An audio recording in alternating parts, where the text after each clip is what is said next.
స్వయం కృషి యాక్చువల్గా నా మెయిన్ ఐడియా ఏమిటంటే చాలామంది మన మూలాలు మర్చిపోయి అది సిగ్గుపడి నా మూలాలు ఇవి అని చెప్పుకోవడానికి సిగ్గుపడకూడదు. ఎప్పుడైతే సిగ్గుపడ్డాడో వాడికి ఎప్పుడు మనని అది రిమైండ్ చేస్తూ ఉండాలి. ఇవాళ వచ్చిన రిచెస్, ఇవాళ వచ్చిన నేము, ఇవాళ వచ్చిన ఫేమ్ వేరు. అది ఎక్కడి నుంచి వచ్చామో అది రిమైండ్ చేస్తూ మనకి ఎప్పుడు ఉండాలి. మీరు స్వయం కృషి చూస్తే వాడు పెద్దగా మల్టీమిలియనర్ అయినా కూడా ఆ పాత ఫోటో చెట్టు కింద వాడు కాబ్లర్గా ఉన్న ఫోటోనే ఉంటుంది ఇంట్లో ఉంటుంది. అప్పుడు వాడిన ఎక్విప్మెంట్ అన్ని ఒక పూజ రూమ్, పూజ గది, ప్రతి ఫ్యాక్టరీ, ప్రతి బ్రాంచ్లోనూ ఒక పూజ గది కింద ఆ సామాన్ అంతా ఉంటుంది. Every morning when he opens the shop and goes to the shop, the first thing ఏంటంటే అతను విజిట్స్ దట్ ప్లేస్ అనమాట. అంత రిమైండ్ చేస్తూ ఉంటుంది ఎప్పుడు అది నేను ఇక్కడి నుంచి వచ్చాను, నా ప్లేస్ ఇది అని చెప్పడానికి నాకు అది చాలా ఇష్టమైన సినిమా. అది ఇంకో కొట్ట కాదు, అది సాంబశివరావు గారి పూజ గది.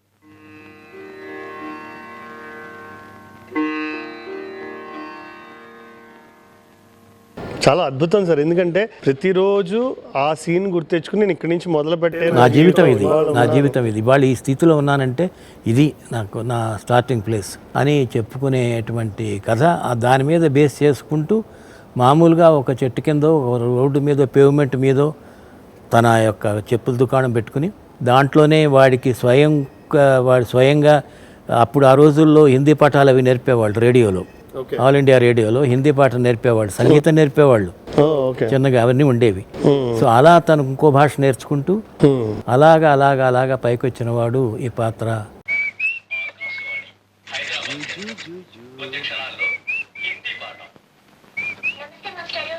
నమస్తే రామ్మా, పుస్తకాలు తీసుకో. చూడమ్మా, ఈ రోజు హిందీ పాఠంలో ఆప్ గురించి చెప్పుకుందాం. ఆప్ కా నామ్ క్యా హై అంటే మీ పేరు ఏమిటి అని.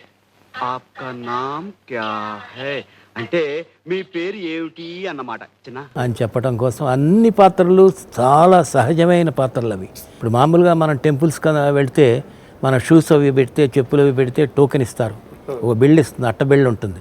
16 నెంబర్ మనకి ఇస్తారు, 16 నెంబర్ అక్కడ పెడతారు. అది హీరోయిన్. చెప్పుల మధ్యలో పెడతారు. అది హీరోయిన్ క్యారెక్టర్. మీరు ఊరు కొత్త, చెప్పులు ఇక్కడే వదిలిపెట్టాలి.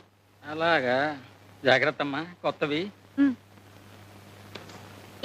సో మొత్తం ఆ రేంజ్ అంతా అంతే. ఆ అమ్మాయి తండ్రి ఏమో ఒక సస్పెండ్ అయిపోయినటువంటి కానిస్టేబుల్.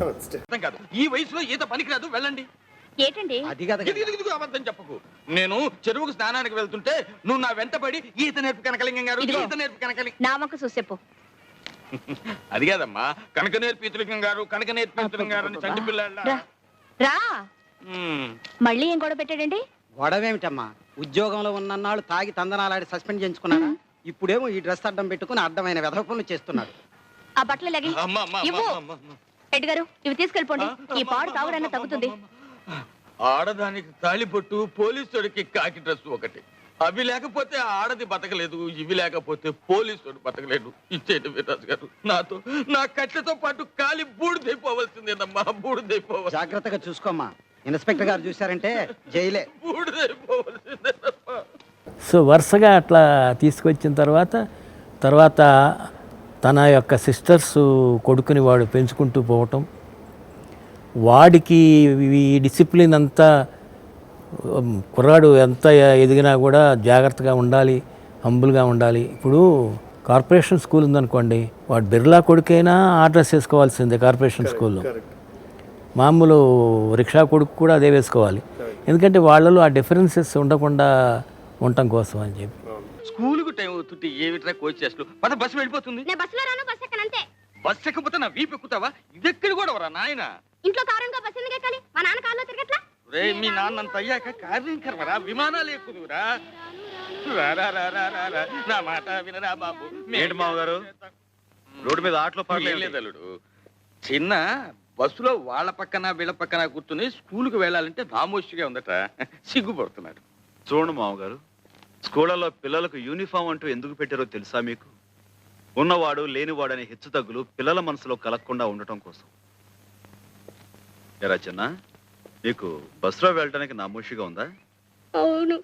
అవును, మొన్న జరిగిన పరీక్షల్లో నీకు ఇంగ్లీష్లో ఎన్ని మార్కులు వచ్చినాయి? 9. ఎంతకి? 100కి. తెలుగులో? 6. లెక్కల్లో? 7. నువ్వు సిగ్గుపడాల్సింది ఇలా మార్కులు తక్కువ వచ్చినందుకు, అంతేగాని బస్సులో వెళుతున్నందుకో నడిచి వెళుతున్నందుకో కాదు. మామగారు తీసుకెళ్ళండి. చిన్న, సాయంత్రం త్వరగా ఇంటికి వచ్చేయండి. అందరం కలిసి సర్కార్ మ్యాజిక్ షోకి వెళ్దాం.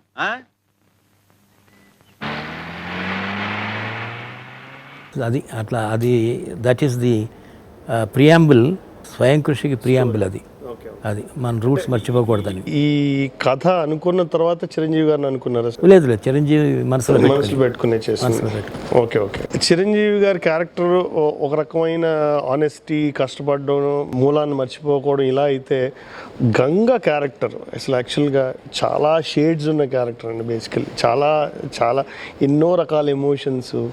అమ్మ అతని మీద స్వచ్ఛమైన ప్రేమ, అంటే అవతల ఆ హీరో ఇంకొక అమ్మాయితో ప్రేమలో ఉన్నాడని తెలిసి కూడా. సో ఆ క్యారెక్టరైజేషన్ ఎట్లా సార్ అది కన్సీవ్ చేయడం, అసలు అంత పర్ఫెక్ట్గా దాని రూపు ఎలా దిద్దడం సాధ్యమవుతుంది? లేదు సార్, ఏంటంటే ఇప్పుడు మనకి ఒక సార్ట్ ఆఫ్ ఒక కన్విక్షను, ఒక ఇది మనకు ముందర ఒక ఇమేజరీ మన మనసులో కనుక ఉంటే ఆటోమేటిక్గా ఫ్లెష్ అండ్ బ్లడ్గా అలా వస్తూ ఉంటుంది. మనం వేగ్గా ఉండి ఏదో దానికి అట్టా ఉంటే బాగుండదేమో, ఇవాళ మనం చిరంజీవి గారిని పెట్టుకుంటున్నాము, చిరంజీవి గారిని పెట్టుకున్నప్పుడు హీరోయిన్ ఇంకో రకంగా ఉండాలేమో, కనీసం ఓ 2 సీన్లో అయినా అమ్మాయి మోడర్న్ డ్రెస్ వేసుకుని ఓ పాటలోనే పెట్టాలేమో, ఇట్టా పోతూ వెళితే ఏమవుతుందంటే ఇట్ గెట్స్ డైల్యూటెడ్. క్యారెక్టర్ ఒక గ్రాఫ్ ఉండదు, హోమోజీనిటీ అంటామే, ఆ హోమోజీనిటీ ఉండదు. గంగ క్యారెక్టర్ చాలా పవిత్రమైనటువంటి మట్టిలోంచి వచ్చిన పాత్ర లాంటిది అది. అసలు అందుకనే అసలు అది అనే మాటలు కూడా అంత స్వచ్ఛంగా ఉంటాయి. మా ఇద్దరిని చేసుకోవా శుభ్రంగా, నేను ఇంటి చూసుకుంటాను, అమ్మాయి నువ్వు చేసుకుంటున్నా పర్వాలేదు, ఎప్పటికీ నేనే నీ భార్య అన్నట్టుగానే మాట్లాడుతాను. అండ్ ఆ పిల్లాన్ని సాకుతుంది. వాడేదో మామూలుగా ఎప్పుడో పాలు తీసుకొస్తే వీడు ఇది గుళ్ళోంచి పాలు తీసుకొచ్చి పడుతుంది. So I don't know, the character యొక్క చేసే ప్రతి చేష్ట కూడా it leads to certain amount of purity in the character. Correct. అందుకని బాగా వచ్చింది ఆ క్యారెక్టర్, చాలా అద్భుతంగా. అందుకనే అట్ట దానికి ఒక క్యాచ్ వర్డ్ అట్ట చూడమాకయ్యా అంటుంది. అది ఏమందయ్యా శారదమ్మా, ఏమంది? ఇంకా 50-60 ఏళ్ల దాకా చదువు ఉంది. ఆ తర్వాత నీ జుట్టు తెల్లబడకుండా ఉంటే అప్పుడు మనం సంగతి ఆలోచిద్దావునా? అదేనా అందే? అవునే, పై చదువులంటే ఇట్ట టోకెన్ తీసుకుని అట్ట చెప్పులు ఇచ్చేయడం కాదు, టింగు టంగని. జీవితం అంతా దారపోసిన ఉన్న పుస్తకాలు సగం కూడా చదవలేమంట. మంచిదే, పుస్తకాలు చదువుకుంటూ ఆయమ్మ, గోళ్ళు గిలుకుంటూ నువ్వు జీవితం అంతా గడిపేయండి. ఆ తర్వాత ఒళ్ళు ఊడిపోయి నువ్వు, ఒట్టిపోయి ఆ పిల్ల. పెళ్లిపేటల మీద కూర్చుంటే చేతులొణుకు, పట్టె మంచం మీద పడుకుంటే కాళ్ళొణుకు. చాలా బాగుంటుంది. అయితే నన్ను ఇప్పుడు ఏం చేయమంటావే? ఇదిగో, ఏ వయసుకు ఆ ముచ్చటన్నారు. నన్ను కట్టేసుకోవయ్యా. కృష్ణ పరమాత్మకి రుక్మిణి సత్యభామలాగా నేను శారద ముచ్చటగా సవితులు అయిపోతాం. నీతో కాపురం చేయడానికి నేను, ఏడికి చదువు చెప్పడానికి శారద, చక్కగా కుదిరిపోద్ది. చాలే, ముందుడికి పాలు పట్టు, కుదిరిపోద్దంటే కుదిరిపోద్ది. అలాగా అన్ని మంచి చోట్ల కూడా. అంటే నేను ఎప్పుడు ఇలాంటిది పెట్టినప్పుడు కేవలం ఒక హాస్యంగా కాకుండా సెంటిమెంటల్ సీన్లో కూడా అది వస్తే బాగుంటుందని feeling. Any mannerism if you use it, కళ్ళమ్మ నీళ్ళు వచ్చేట్టుగా. ఎందుకంటే అది ఆపరేషన్ చేయించుకొచ్చేసేసి పెళ్ళికూతురు డ్రెస్సులో వచ్చిన తర్వాత వాడికి తెలిసి, అమ్మో ఇంత త్యాగం చేసిందా ఒక ఆడది. ఎప్పుడు ప్రతి ఆడదానికి తల్లి కావాలని కోరుకుంటుంది. అలాంటిది అది కూడా త్యాగం చేసి తనతో ఉండడానికి వచ్చినందుకు అప్పుడు కూడా ఆ గద్గదంగానే ఉంటుంది. చాలా బాగుంది. నన్ను పెళ్లి చేసుకుంటావా?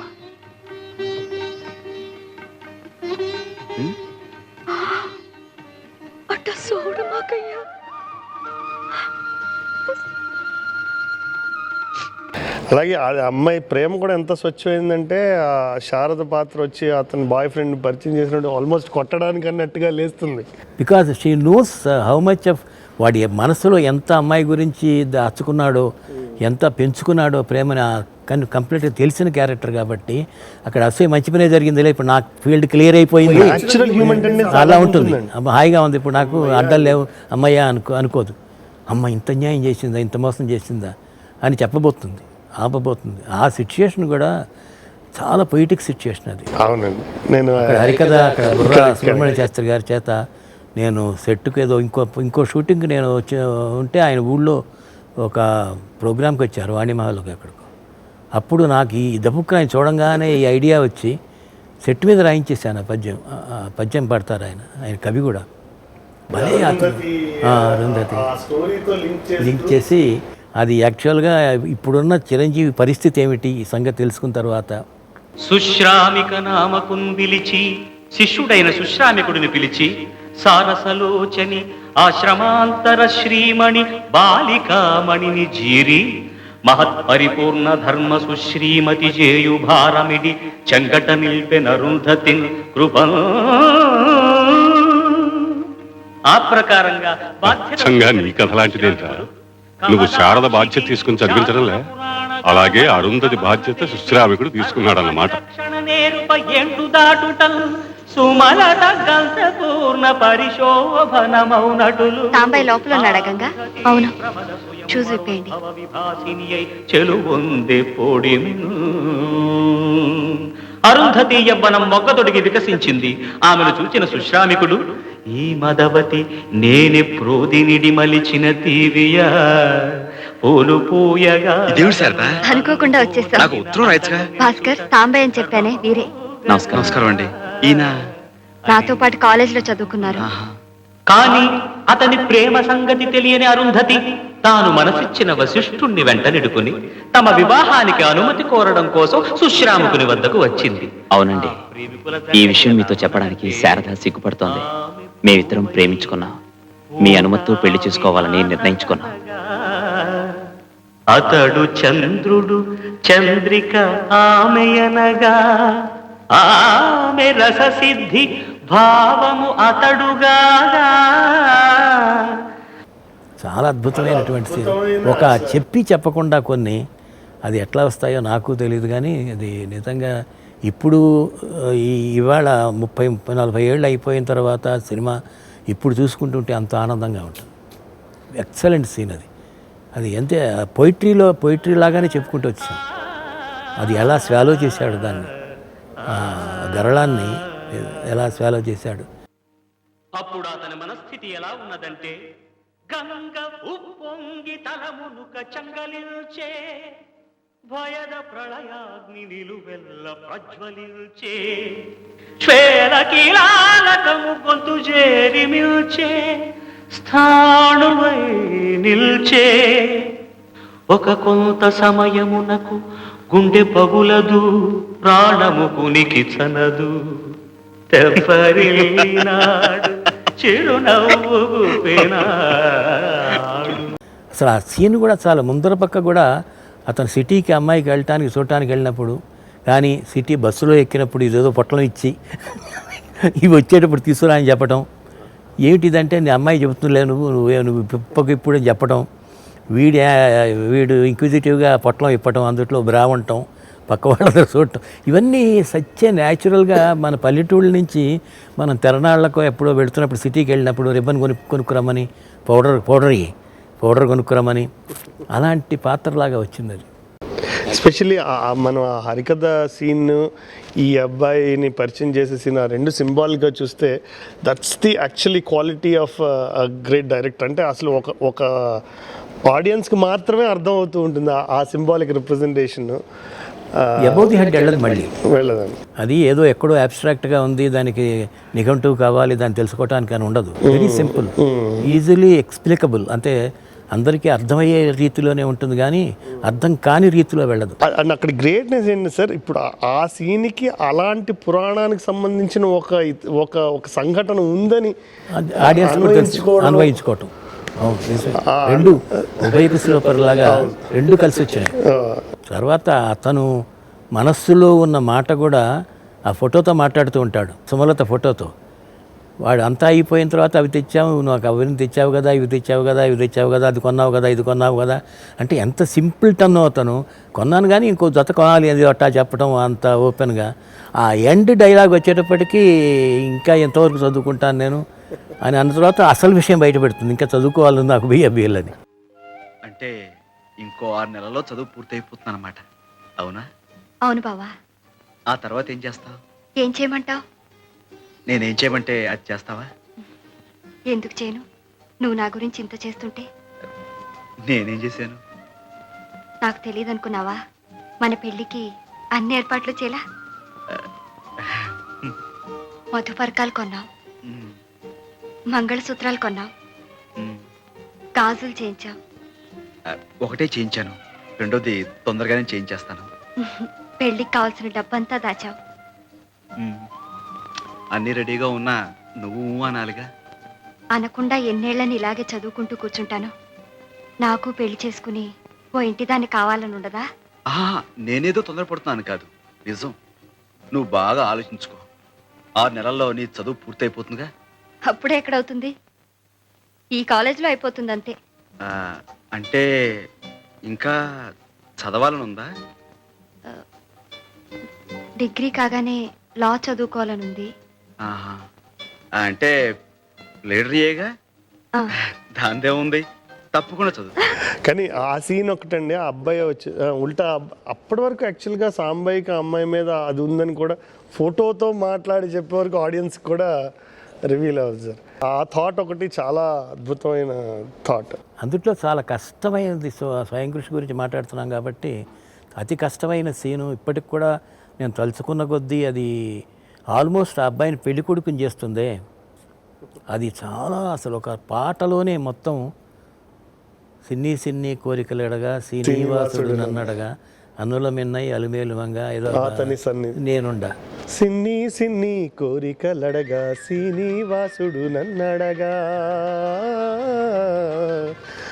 అన్నుల మిన్న అలమేల్ మంగై అతని సన్నిధి కొలువుంటా.